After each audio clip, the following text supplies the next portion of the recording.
नमस्कार मित्रांनो, माझं नाव सतीश जाधव आणि आपण पाहतात नेशन मराठी YouTube चॅनल. आपल्या या चॅनलवरती स्वागत आहे. मित्रांनो, आजपर्यंत या चॅनलवरती आपण रोज 3 व्हिडिओ, शॉर्ट व्हिडिओ टाकत होतो. पण आजपासून आपण या चॅनलवरती फुल फॉर्म म्हणजे फुल साईजच्या व्हिडिओ, ज्या शॉर्ट व्हिडिओ नसून फुल साईजचे व्हिडिओ असणार आहेत, त्या टाकणार आहोत. जेणेकरून मॅन्युफॅक्चरिंग इंडस्ट्रीबद्दल आपल्याला मराठीमध्ये खूप चांगल्या प्रकारे डीपमध्ये सांगता येऊ शकतं. आज इंग्रजी नवीन वर्षाचा पहिला दिवस आहे, म्हणजेच 1 जानेवारी. त्याबद्दल मी सर्व आपल्या प्रेक्षकांना नवीन वर्षाच्या हार्दिक हार्दिक शुभेच्छा देतो आणि आपल्या पहिल्या व्हिडिओला सुरुवात करतो. तर आपल्या पहिल्या व्हिडिओचा टॉपिक आहे तो म्हणजे टाइप्स ऑफ रिएक्टर. आता टाइप्स ऑफ रिएक्टर हा टॉपिक पहिल्या व्हिडिओचा घेण्याचं कारण म्हणजे कारण का जेव्हा आपण पहिल्यांदा टाइप्स ऑफ रिएक्टर ऐकतो तेव्हा आपल्या डोक्यामध्ये दोन गोष्टी येतात. एक म्हणजे एसएस रिएक्टर, दुसरा जीएलआर म्हणजे ग्लास लाईन रिएक्टर. तर खरं तर पाहायला गेलो तर हे दोन रिएक्टरचे टाईप आहेत, पण ते सब टाईप आहेत. जे मेन रिएक्टरचे मेन टाईप आहेत ते 7 प्रकारचे असतात आणि ते बऱ्याच लोकांना माहिती नसतात. शेवटचे जे 2 रिएक्टरचे टाईप आहेत 6वा आणि 7वा तो तर अनेक जणांनी ऐकला सुद्धा नसेल किंवा बऱ्याच जणांना माहिती सुद्धा नसेल. तर आपण ह्या व्हिडिओमध्ये हे 7 जे टाईप आहेत रिएक्टरचे ते पाहण्याचा प्रयत्न करणार आहोत. आपण ह्या व्हिडिओमध्ये पहिलीच व्हिडिओ आहे त्यामुळे जास्त डीप मध्ये न जाता वरवर ह्यांची नावं आणि त्यांचं काय काय फंक्शन असतं ते पाहणार आहोत. जर तुम्हाला जर कोणत्याही या रिएक्टरच्या टाईपमध्ये कोणताही एखादा रिएक्टरचा टाईप असा वाटला की याबद्दल आपल्याला डीपली माहिती पाहिजे, तर तुम्ही ते कमेंटमध्ये सांगा. मी त्याबद्दल एक सेपरेट व्हिडिओ बनवून त्याची पूर्णपणे डीपमध्ये माहिती देईन. मग त्यामध्ये त्याचं नाव, त्याचे फंक्शन, त्याचे पार्ट्स, त्याच्याबद्दल त्याचं काम कसं करतं, त्याच्यावरती कुठले कुठले त्यामध्ये कोणते कोणते प्रोडक्ट निघतात, ते सगळं आपण माहिती डीपमध्ये घेऊ. पण सध्या तर आता आपण टाइप्स ऑफ रिएक्टर बघणार आहोत. तर आता आपण पाहणार आहोत व्हॉट इज रिएक्टर. सर्वप्रथम रिएक्टर म्हणजे काय? रिएक्टर म्हणजे एक असा वेसल ज्याच्यामध्ये आपण रॉ मटेरियल चार्ज करतो आणि त्यामध्ये रिएक्शन होते आणि रिएक्शन पासून एक नवीन प्रोडक्ट तयार होतो, त्याला म्हणतात रिएक्टर. मग त्या रिएक्शन कोणत्या प्रकारची आहे त्याप्रमाणे त्या रिएक्शनला जो कम्फर्टेबल म्हणजे जो रिएक्शन त्याच्यामध्ये व्यवस्थित होऊ शकते, अशा प्रकारे या बेसवरती रिएक्शनच्या टाईपच्या बेसवरती रिएक्टरचे टाईप ठरवले जातात. तर ते आहेत रिएक्टरचे टाईप. तर त्यामध्ये पहिला रिएक्टर आहे तो बॅच रिएक्टर. तर हा बॅच रिएक्टर मध्ये आपण एक क्लोज टाईप रिएक्टर असतो. याच्यामध्ये आपण रॉ मटेरियल चार्ज करतो, तो रिएक्ट होतो आणि नंतर अनलोड करतो. कारण का हा बॅच मध्ये आपण चार्ज करतो, एक स्पेसिफिक साईज असते रॉ मटेरियलची. वेगवेगळ्या रॉ मटेरियलची एक स्पेसिफिक साईज असते, क्वांटिटी असते, ती आपण चार्ज करतो, नंतर त्याचा आउटपुट काढून घेतो. हा एक बॅच साईज मध्ये आपण चार्ज करतो, बॅच साईज मध्ये अनलोड करून घेतो, म्हणून ह्याला बॅच रिएक्टर म्हणतात. आता स्मॉल स्केल मध्ये असतो, फ्लेक्सिबल असतो, हाय ट्रेसिबिलिटी असते, यूज होतो हा फार्मास्युटिकल मध्ये. आणि आता तर बहुतेक ठिकाणी जर आपण पाहत असतो आजूबाजूचे जे रिएक्टर असतात ते बॅच रिएक्टर टाइप मध्येच असतात शक्यतो. खूप ठिकाणी पाहिले जातात त्यामध्ये. त्याच्यामध्ये क्रिस्टलायझेशन, मिक्सिंग किंवा लॅब स्केल मध्ये सुद्धा बॅच रिएक्टर वापरले जातात. तर हा पहिला प्रकार होता जो बॅच रिएक्टरचा होता, जो मोस्टली यूज केला जातो कॉमनली. ह्याच्यानंतर दुसरा प्रकार आहे तो आहे continuous stirrer tank reactor, CSTR. तर हा कसा असतो, हा रिएक्टर सतत चालू असतो. ह्याच्यामध्ये आपण जसं पहिल्या टाईप मध्ये बघितलं, या बॅच रिएक्टर मध्ये पाहिलं की आपण रॉ मटेरियल चार्ज करतो, नंतर रिएक्शन झाली की कंप्लीट झाल्यानंतर अनलोड करून घेतो. तसं ह्याच्यामध्ये नसतं. ह्याच्यामध्ये कंटिन्युअली इथून फीड येत राहतो रिएक्टर मध्ये आणि कंटिन्युअली जो प्रोडक्ट आपला तयार होतो तो आपण डिस्चार्ज करून घेत राहत असतो.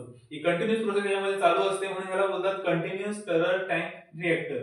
तर ह्याची फीचर्स काय आहेत? Uniform mixing, constant product quality, म्हणजे ह्याच्यामध्ये कंटिन्यू प्रोसेस चालू असते, त्यामुळे मिक्सिंग कंटिन्यू होत राहते. प्रोडक्टची जी क्वालिटी असते ती कॉन्स्टंट राहते. ह्याचे ऍप्लिकेशन असतात लार्ज स्केल इंडस्ट्रीमध्ये, कारण ह्याची कंटिन्यू प्रोसेस चालू असते, त्यामुळे खूप मोठ्या प्रमाणामध्ये ह्याचे प्रोडक्शन करता येतं. आणि युजली हा यूज होतो लिक्विड लिक्विड रिएक्शन साठी. तर ह्याच्यानंतरचा पुढचा जो टाईप आहे तो आहे प्लग फ्लो रिएक्टर, PFR, किंवा याला टेबुलर रिएक्टर सुद्धा म्हणतात. आता जे पहिले दोन टाईपचे आपण रिएक्टर बघितले ते मोस्ट कॉमन होते. ते बहुतेक ठिकाणी म्हणजे जवळजवळ आपले जे प्रेक्षक आहेत त्यांच्यापैकी 80% लोकांना ते टाईपचे रिएक्टर माहितीच असतील. तर ह्याच्यानंतर जो हा रिएक्टर आहे तो खूप कमी लोकांनी बघितला सुद्धा असेल, पण कधी माहिती नसेल की याला प्लग फ्लो टाईपचं रिएक्टर म्हणतात किंवा हा रिएक्टर आहे असं सुद्धा म्हणतात. हे अनेक लोकांना माहिती नसतं. तर ह्याच्यामध्ये काय असतो की हा एक लॉंग पाईप टाईपचा रिएक्टर असतो. मटेरियल पाईप मधून फ्लो होतो आणि पुढे हलवलं त्यामध्ये रिएक्शन होते. तर अशा टाईपचा हा रिएक्टर आहे. ह्याचे फीचर काय? हाय प्रोडक्शन कॅपॅसिटी अँड इफिशियन्सी. ह्याच्यामध्ये प्रोडक्शन खूप मोठ्या प्रमाणामध्ये प्रोडक्शन घेऊ शकतो आणि याची कॅपॅसिटी आणि इफिशियन्सी खूप जास्त असते. ह्याच्यासाठी कोणत्या इंडस्ट्रीमध्ये वापरतात? हा पेट्रोकेमिकल मध्ये वापरू शकतो किंवा केमिकल प्लांट मध्ये हा असण्याचे चान्सेस खूप जास्त असतात. तर असा होता हा प्लग फ्लो टाईप रिएक्टर, याचा शॉर्ट फॉर्म आहे पीएफआर आणि याला टॅब्युलर रिएक्टर सुद्धा म्हणतात. त्याच्यानंतर पुढचा रिएक्टरचा टाईप आहे तो म्हणजे पॅक बेड रिएक्टर, पीबीआर. ह्याच्यामध्ये कॅटलिस्टचे पिलेट भरलेले असतात या रिएक्टरमध्ये आणि त्याच्यावरती नंतर मटेरियलचा फ्लो केला जातो आणि कॅटलिस्टची त्या फ्लो रिॲक्शन होते आणि फ्लो आपला प्रोडक्ट भेटतो. त्याची एफिशियन्सी काय आहे की हा खूप लो एनर्जी याला रिक्वायरमेंट असते ऑपरेशनसाठी, कंटिन्युअस ऑपरेशनसाठी आणि ह्याचा यूज होतो हायड्रोजनेशनसाठी, रिफॉर्मिंगसाठी किंवा अमोनियम सिंथेसिससाठी. तर अशा प्रकारचा हा पॅक बेड टाइप रिएक्टर असतो. आपण डायग्राम मध्ये सुद्धा पाहू शकतो. जर डायग्राम क्लिअरली इथे दिसत नसेल तर मी त्याचा फोटो एक लावून देईन की इथे आपले पिरियड भरलेले आहेत आणि त्याच्यावरती रॉ मटेरियलचा फ्लो येतो आणि त्याच्यासोबत ती रिएक्शन होते आणि पुढची प्रोसेस होते. पुढचा जो टाइप आहे तो फ्लुइडाइज्ड बेड रिएक्टर, एफबीआर याला म्हटलं जातं. हा जो रिएक्टर आहे याच्यामध्ये कॅटलिस्ट असतात. ते एअर किंवा गॅसच्या प्रेशरमुळे लिक्विड असल्यासारखे रिॲक्ट करतात आणि त्याच्या थ्रू रिॲक्शन होते. तर ह्याच्यामध्ये हा एक्सिलेंट हीट ट्रान्सफरचा असतो आणि युनिफॉर्म टेम्परेचर यामध्ये राहतो. मॅसिव्ह ऑपरेशन म्हणजे खूप मोठ्या प्रमाणामध्ये जिथं प्रोडक्शन होत असेल किंवा मोठ्या प्रमाणामध्ये तुमचं प्रोडक्ट तयार होत असेल त्या ठिकाणी या टाईपचे रिएक्टर वापरले जातात. जर उदाहरण घ्यायला झालं तर पेट्रोलियममध्ये पेट्रोलियमच्या रिफायनरीज असतात त्याच्यामध्ये या टाईपचे रिएक्टर वापरले जातात. यानंतर जर दुसरा आपण जर रिएक्टर बघितला तर हा आहे 6वा रिएक्टरचा टाईप, फोटोकेमिकल रिएक्टर. आता खूप जणांनी हा रिएक्टरचा टाईप बघितला सुद्धा नसेल, पण हा पण एक रिएक्टर आहे. याचा लाईट सेन्सिटिव्ह रिएक्शन असते. यूव्ही लाईट किंवा युजिबल लाईटच्या सोर्सनी केमिकल चेंजेस होतात प्रोडक्ट मध्ये आणि त्या थ्रू रिएक्शन इनिशिएट होते. तर त्याच्यामध्ये हाय व्हॅल्यू मॅन्युफॅक्चरिंग जे खूप महागडे प्रोडक्ट्स असतात त्याच्यामध्ये ह्या प्रकारच्या रिएक्टरचा वापर केला जातो. म्हणजे इथं एक्झाम्पल पाहिलं तर फार्मा एपीआय मध्ये, फाईन केमिकल आणि स्पेशालिटी केमिकल मध्ये या टाईपच्या रिएक्टरचा वापर केला जातो. तर हा होता फोटोकेमिकल रिएक्टर.